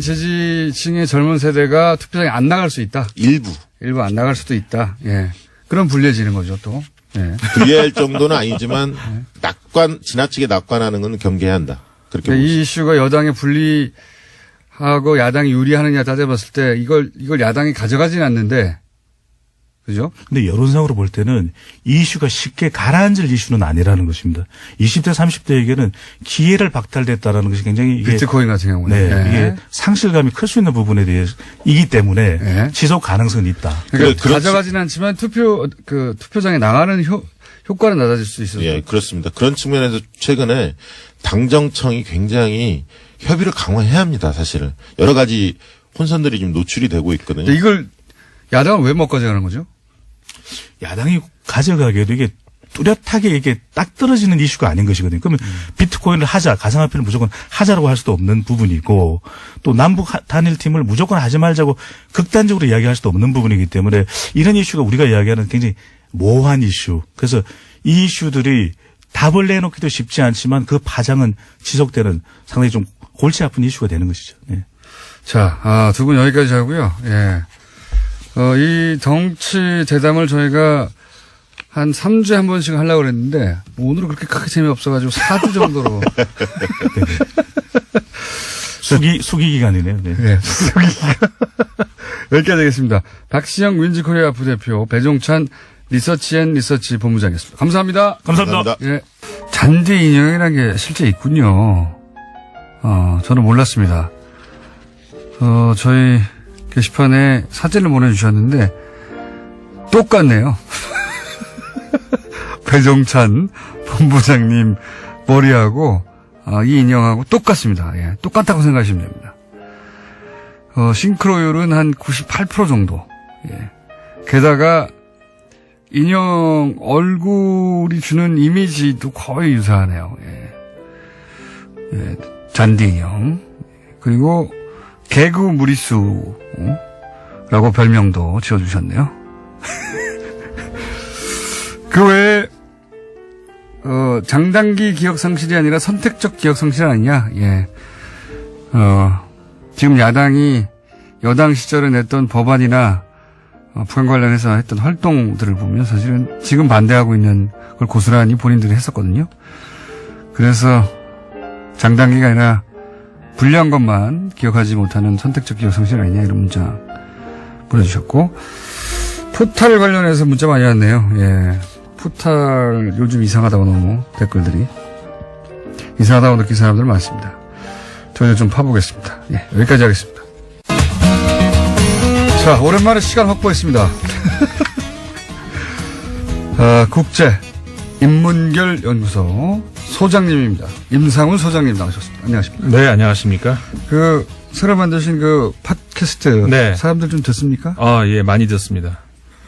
혼자 진행하시는데 그게 혼자 하면 재미없는데. 말은 제 혼자 하는데 그래도 이제 누군가가 듣는다고 생각을 하고 들으시면 같이 청중의 한 명이다. 저희가 하도 시간이 준비된 아이템들 다 소화 못하고 짧아서 준비했는데 다 못한 아이템들은 따로 혼자 팟캐스트를 해가지고 네. 제공하시겠다고 해가지고 몇 명 됐습니까? 그래서 제가 숫자는 잘 모르겠는데 순위는 꽤 높이 올라가 있더라고요. 그래요? 몇 위 정도 합니까? 그러니까 두 가지에다 올렸는데 그 중에 하나는 올린 직후에는 뭐 8위까지도 올라가더라고요. 8위 무려 전체. 아니 저기 시사에서 그렇고요. 분야에서 8위. 전체에서 몇 위더라? 30 몇이었나? 하여간 잘 제가 숫자를 기억을 잘 못해서. 자, 그럼 듣다 보면 재미없으면 또 떨어질 겁니다. 근데 뭐 제 맘대로 이렇게 막 되는 게 아니고 우리 PD가 하자는 대로 해야 되고 왜냐하면 우리 인문결 연구소가 이게 좀 블록체인 방식으로 운영이 되거든요. 블록체인 방식으로 된다는 거는 게릴라처럼 분산돼 있고 게릴라처럼 각자의 역할이 분산돼 있는 데다가 무슨 일이 일어난지 다 공개가 돼 있고. 네, 그러니까 이게 이제 체계적으로 안 돌아간다는 얘기죠. 아니 그게 아니죠. 이게 그 피라미드식이 아니라 이 망처럼 이렇게 엮여 있다는 그런 얘기입니다. 그러니까 체계적으로 안 돌아가고 각자의 열의로 움직이는. 그죠? 아니 그 체계를 그렇게 보시면 안 되죠. 네. 체계라는 말의 정의를. 저는 그렇게 보겠습니다. 오늘 주제는 비트코인. 예. 네. 비트코인을 외신들은 어떻게 다루나 혹은 해외에서는 어떻게 규제가 이루어지고 있나 뭐 해외에서는 한국의 규제 관련 어떤 보도가 있냐 이런 얘기겠죠? 그렇죠. 네. 그러니까 비트코인 관련해서 이제 엄청 뉴스가 많아요, 사실 전 세계적으로. 맞습니다. 이제 더 넓게 보자면은 암호화 화폐 그 관련해서 특히 우리나라에서 지난 한 주 좀 길게 보면 한 열흘 동안 큰 이슈가 되지 않았습니까? 그 관련 보도들이 외신들에서 참 많이 나왔어요. 그렇죠. 네, 한국이 거래량이 전 세계에서 지금 가장 많거든요. 네. 예, 엄청나게 많아요. 엄청나게. 우리나라의 경제 규모에 비교를 했을 때 우리나라 인구 5천만 명이 좀 넘지 않습니까? 그리고 전 세계 인구의 불과 0.67%다 이렇게 이제 돼 있는데 미국이나 유럽 전체보다 많다는 게 말이 안 되잖아요. 우리나라에서 이루어지고 있는 거래량이 외신과 프랑스의 르피가로지가 보도한 바에 따르면은 전 세계 20%가 비트코인이 우리나라에서 거래된다고 하거든요. 세계 1위, 3위 거래소가 우리나라에 있는 걸로 제가 알겠습니다. 네. 그리고 아까 말씀드렸지만 우리나라 인구 규모, 그다음에 우리나라의 경제 규모에 비했을 때 이거는 너무 심한 정도의 거래량이 우리나라에서 이루어지고 있고 과열된 건 확실하고요. 과열이라는 것은 그러니까 외신에서 보는 우리나라에서 이루어지는 그 비트코인의 거래 한마디 키워드로 정하자면 과열 이렇게 정리가 될 수 있을 것 같아요. 과열 투기 이렇게 보고 있습니다. 실제. 네, 맞습니다. 그래서 이제 예를 들어서 이제 가디언 같은 경우에는 어떤 보도가 나왔었냐면은 워렌 버핏 있죠. 투자의 귀재다 하는 그 사람의 말을 인용을 해서 이거는 제 말은 아닙니다. 워렌 버핏이 보기에 이 가상화폐의 종말은 부정적일 수밖에 없다라고 나는 확신한다 이렇게 얘기를 했거든요. 그 말이 맞는지 틀린지 저는 알 수는 없겠습니다. 저는 모르겠습니다만 어쨌든 이 가디언 신문이 그 기사를 내면서 하고 싶었던 말은 뭐였냐면은 어느 정보가 됐던 간에 무엇인가가 이렇게 과열 증상을 보이고 지나치게 많이 모이고 했을 때 가만히 놔두고 보는 정부는 없다. 그렇죠. 이렇게 어느 정부나 마찬가지입니다. 네, 이렇게 됐습니다. 그러니까 한국 정부가 관여를 하고 있다고 하는 것에 대해서 외신들이 볼 때 그거 당연한 거 아니냐 이렇게 보는 너무 것이죠. 당연한 거죠. 사실은 이 정도 과열되고 이 정도 투기성이면 기술 논란과 기술과는 무관하게 그 시장은 진정시켜야 되는 겁니다. 그렇죠. 네. 그러니까 우리가 이런 논란도 국내에서 많이 있는 걸로 알고 있는데 뭐냐면은 기술 발전을 왜 막냐 이렇게 되는데 그거는 혼동을 하고 있는 겁니다. 당연히 이제 기술 발전을 하면서 그 기술을 이용을 해서 뭔가가 이제 다른 응용을 하는 분야가 나오게 되겠죠. 이번 비트코인도 마찬가지일 테고 블록체인과 비트코인의 관계 아니겠습니까? 물론 블록체인이라고 하는 기술의 응용이죠. 그렇죠. 비트코인. 물론 화폐는. 비트코인을 구상을 하다가 보니까는 블록체인이라는 방법이 이제 만들어진 건 맞지만 그거는 어느 분야도 마찬가지입니다. 우리가 뭔가가 예를 들어 연필도 그런 거 아닙니까? 뭔가 쓰려는 의도가 있으니까 연필이 만들어진 것처럼 그건 마찬가지인데 기술의 발전이 그러면 기술의 발전을 막느냐? 그 기술의 발전이 있으면은 그걸 응용하는 데 있어서 부작용도 똑같이 발전을 한다는 것이죠. 그럼 그거를 정부가 두고 볼 수는 없지 않느냐 그런 거 아니겠습니까? 그리고 이제 블록체인 기술은 분명히 전도 유명한 기술이긴 한데요. 그 활용이 오로지 가상화폐 비트코인만은 아니거든요. 예. 네. 다양한 활용이 있는 겁니다. 자, 그 기술 문제보다는 이 이야기는 이 자체로 또 토론거리니까요. 그래서 외신이 이 한국 논란을 어떻게 보도하고 있느냐, 혹은 외신은 이 비트코인 관련해서 우리 한국을 제외하고도 어떤 보도들이 일반적으로 있느냐, 그걸 좀 소개해 주시죠. 예. 일단 국가마다 이제 제재를 하고 있는 나라가 있고 그렇지 않은 나라가 이제 있는 거는 다 알려져 있죠. 중국 같은 그걸 뭐 통일하자는 얘기도 있죠, 지금은. 전 세계적으로. 네, 뭐 그런 얘기도 있습니다만 그게 과연 현실성이 있을 것 같지는 않고, 왜냐하면 비트코인의 탄생 자체가 중앙 집권적인 화폐 체계에 반발을 하면서 나오는 거 아니겠습니까? 근데 이게 또 하나의 전 세계에 큰 통제할 수 있는 하나의 어떤 뭔가를 묶는다는 것에 대해서 이게 아마 이루어질 가능성은 없는데, 왜냐하면은 G20에서는 그런 논의를 한다고 하더라고요, 이번에. 근데 전 세계적으로 이게 비트코인이라는 것에 있어서 키워드라고 하면은 그 분권화, 이게 사실은 키워드거든요. 그러니까 중앙은행에서 찍어내는 화폐에 반대하는, 이게 그 개념이 비트코인 아니겠습니까? 뭐 철학은 거기서 출발했죠. 네. 그러니까는 거기에 그대로 전 세계에서 비트코인을 한꺼번에 통제할 수 있는 뭔가를 만들자는 것이 그대로 과연 이루어질 수 있을까? 그거는 이제 회의적이라고 할 수가 있는데. 그래서 저는 정부는 할 수 있다고 봅니다. 그러니까 한 나라의 정부는. 그러니까 제 말은 G20에서 논의하자고 하는 게, 그 비트코인을 통제할 수는 없는데, 네. 규제책을 동일하게 만들어낸다든가, 뭐 네, 이런 네. 논의를 해보자는 시도가 지금 시작된 거죠. 그렇죠. 네. 그거는 가능할 것 같은데. 네. 그러니까는 뭐 예를 들어서 최근에 인도네시아 같은 경우도, 인도네시아도 거래, 인구도 워낙 크고 이제 경제 규모가 큰 나라인데, 최근에는 비트코인을 통한 거래를 제한한다, 이런 이제 인도네시아도 그렇게 시작했다는. 네, 불법으로 만들었죠, 발리 같은 곳에서. 네네네. 예. 그렇게 이제 그 뉴스도 나왔고, 뭐 중국은 이미 이제 그런 나왔었고. 그러니까 국가마다 이제 통제 혹은 뭐 제재 혹은 간섭 체제가 이제 조금씩은 달리 나오고 있습니다만은, 말씀하신 것처럼 어느 정도의 그 전 세계적인 뭐라고 할까요? 땅 고르기 정도는 앞으로 나오지 않을까, 이런 왜냐하면 생각할 수 있습니다. 여기서 규제하면 다른 나라로 그러니까요. 가버리니까. 그렇죠. 아예 이제 G20 같은 곳에서는 네. 그렇게 되면 소용이 없으니, 예. 그런 보도가 나와요. 그러니까 우리나라에서 이제 정부에서 관여를 한다고 하니까는 이게 과연, 그러니까 회의적인 보도죠. 이게 과연 가능하겠는가. 그러면서 이 투자자들이 외국으로 빠져나갈 것이다, 이런 보도들이 나오거든요. 그런 차원에서 보자면은 전 세계적인 그런 공통된 논의, 이게 이제 가능도 하겠죠. 그게 막 시작됐다, 뭐 이 정도 뉴스가 나오고 네. 있고요. 또 다른 보도가. 그다음에 이게 우리나라의 청와대에도 청원이 올라갔다. 지금 20만 명이 넘었지 네. 않습니까?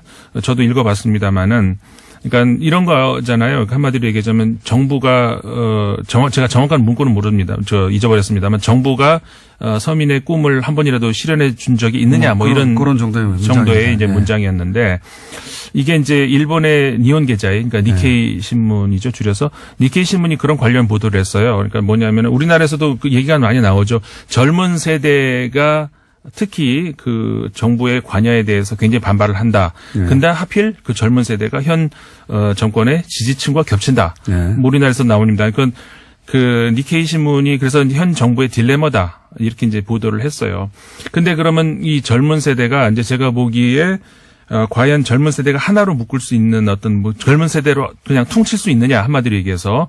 그러니까는 정부의 관여에 반대한다 혹은 뭐 불만을 가지고 있다라고 하는 사람이 그 사람들이 곧 현 정부의 지지 세력이냐, 과연 그건 또 한번 봐야 될 것 같고.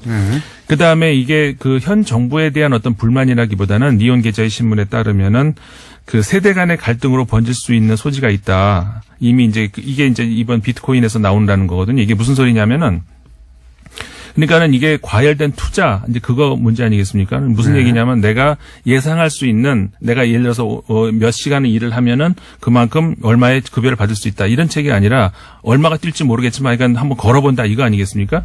이게 과거의 전 세대에서는 이게 부동산에서 나타났었다는 것이죠. 그러니까 부동산에서 투자를 해서 가격을 왕창 띄워놓고 자기들은 그 안에 들어가 있고 젊은이층이 아무리 평생을 일해도 들어올 수 없는 거대한 성을 만들어 놓고 그러면 거기에 대한 박탈감 이때 나타난 것이 비트코인이라는 것이죠.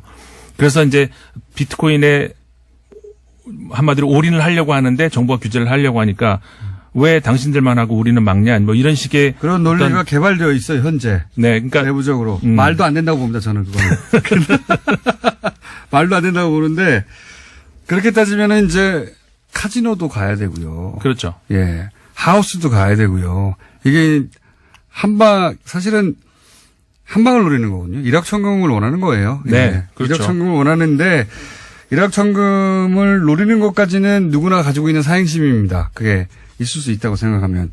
그런데 그래서 오게 된 근데 이게 전 국민적 규모라고 할 수 있는 정도의 액수에 도달하고 있거든요. 네. 근데 안전장치가 없어요. 네, 네. 그럴 전혀 하다못해 뭐 도박장이나 이런 데는 몇 세 이상은 못 들어가고부터 시작해서 최소한의 안전장치라도 있잖아요. 그렇죠. 예. 그러니까 그 안전장치가 없다는 거 그게 문제가 되는 것이죠. 아무런 안전장치 이게 규제라고 볼 게 아니고 최소한의 안전장치가 실명으로 해라 뭐 기타 등등 최소한의 안전장치를 두려고 하는 겁니다. 보호장치라고 보면 될 것 같은 것이 과거에 사실 네덜란드에 있었던 튤립 대란 그 사례를 찾아보시면은 바로 이해가 되실 것 같아요. 이게 어떤 의미에서 국가가 큰 어떤 그 문제가 될 수 있는 소지를 안고 있는지 그거는 과거에 그 튤립 대란하고 비슷한 그렇게 그렇죠. 이제 예. 사례가 될 수 그리고 있을 뭐 것 같아요. 폰지 사기 얘기도 나오고요. 기본적으로 똑같지는 않은데 이제 이런 얘기를 하면 일확천금 노리는 거 아니야? 그러면 이제 아니야 기술 때문이야 이렇게 변호가 나오죠. 그러니까 그건 또 이렇게 유해하는 거예요. 아까도 말씀드렸습니다만 기술 문제하고 이거는 투기 문제하고 전혀 다른 문제죠. 예, 기술을 규제한다는 게 아닙니다. 네. 인터넷도 그런 거 아닙니까? 인터넷 기술은 얼마나 활용도가 높은데 지금 뭐 얼마든지 인터넷을 통해서 다른 범죄도 있고 많이 있잖아요. 외신을 정해 주셔야 되는데 오늘은 주장을 주로 하시고 이렇게. 아니 외신에서도 그렇게 얘기를 한다는 말씀 드렸잖아요. 알겠습니다. 임상훈 수사위원이었습니다.